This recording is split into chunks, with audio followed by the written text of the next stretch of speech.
But yeah, I'll tell you what, she's looking good. She's looking good.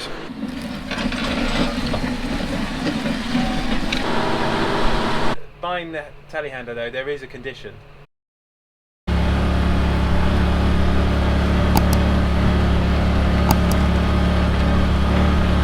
Hi guys, welcome back to the channel. So behind me I've just got the Can-Am here, and today I'm here on High House Field. So this was the field where the maize was grown. Just looking down at the bottom here where I've had the Can-Am out there. I mean, this is not too bad, this is not too wet. I've seen it a lot worse than this. So this is ready to be worked up and cultivated horizontally to stop the soil erosion over the winter months.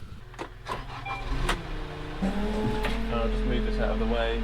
Okay, so there we go. So the way is now clear to come in with the John Deere and pick up the cultivator.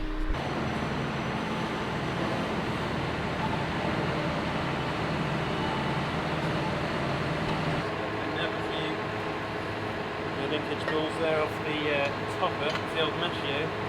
Just got to put them into this cultivator, which is a bit annoying.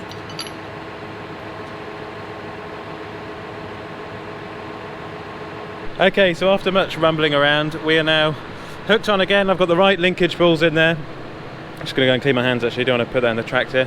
But no, we're on, so I'll sort it all out when I'm in the field, and I'll just go and wash my hands. But yeah, I'll tell you what, she's looking good. She's looking good. Okay, so hands washed, I'm going to head out to the field. I'll just whip past the workshop on the way out. We'll put the Starfire on. We bought the GPS of the tractor, so may as well use it, it's there. So I'll just quickly head out and we'll get going.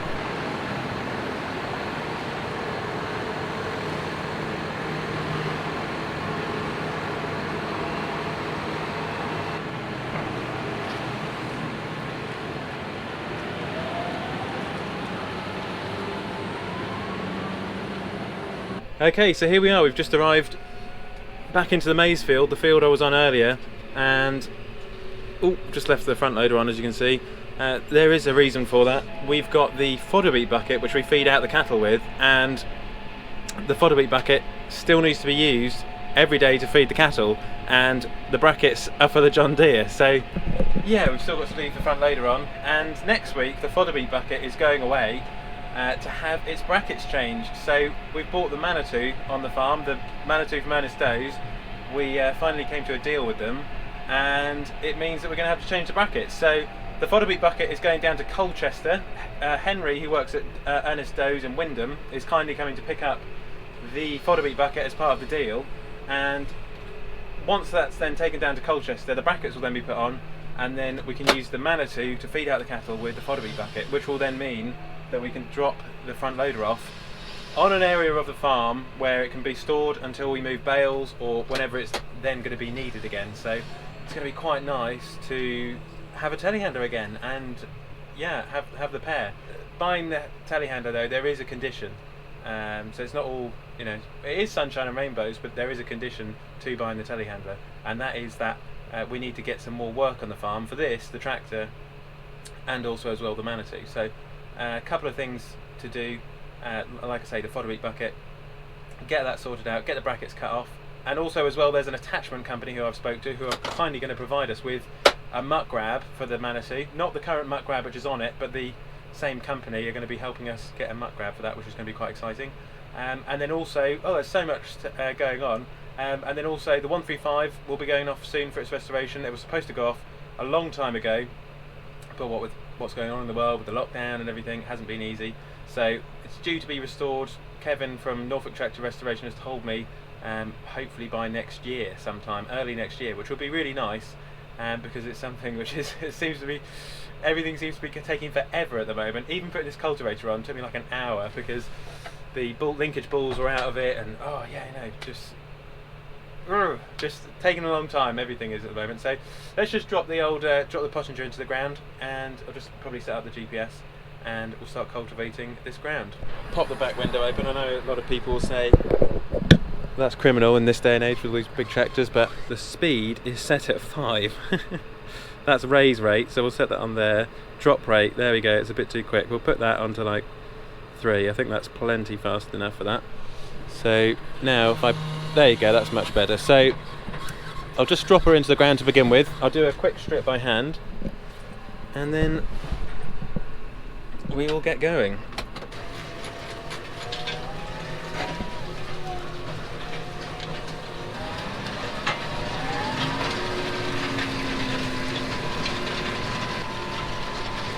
Fresh dirt, just what I like to see.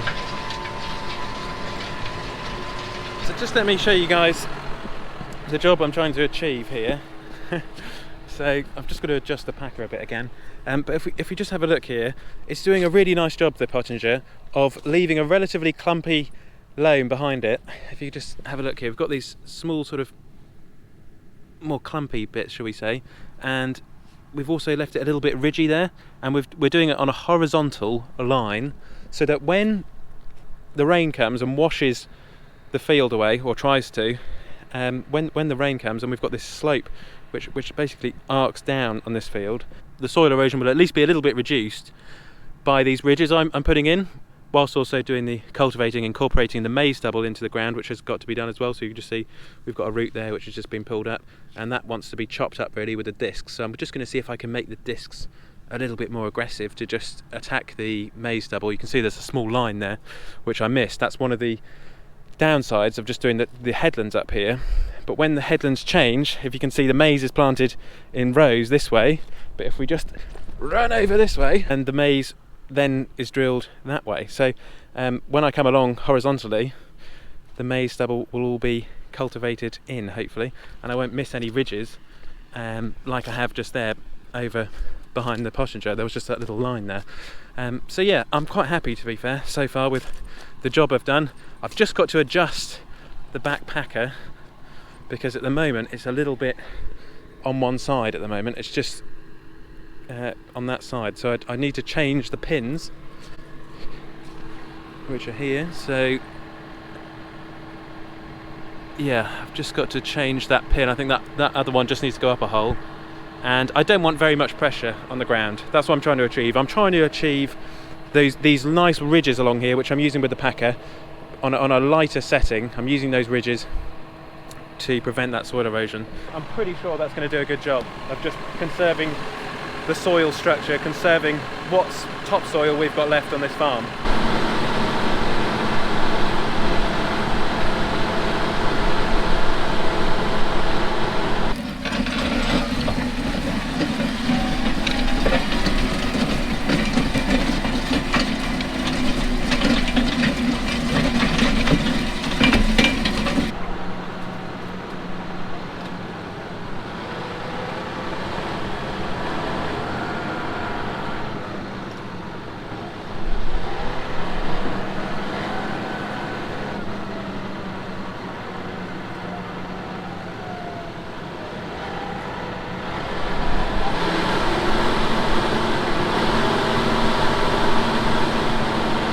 Okay, so as you can see, I've done around about half the field now, and I've just got the sun just going down just in the distance over there, and then behind me I've got the moon. It's only about 10 to 4 I think now, but unfortunately at this time of the year it does go dark quite quickly, and hopefully you can just see we've got the moon just in the background there as we're just working away across this maize stubble. And the Pottinger, I must say, has been doing a really good job. We've incorporated, or began to incorporate, the maize stubble into the soil. We've also chopped it up using the discs, and then we've also worked the land across horizontally to reduce the soil erosion. So I hope you guys have enjoyed this video. If you have, please do give it a thumbs up. It really does mean a lot. It makes a big difference to the channel. Click the subscribe button if you haven't subscribed, and you can also as well tap the little bell to be notified when there's a new episode from Olly's farm. I'm now going to finish this off, head off back to the farm, and then tomorrow we'll be finishing this field and hopefully I'll get it done. It's a bit wetter at the bottom there, so hopefully we won't get too stuck. I hope you enjoyed the video, and I will catch you on the next one.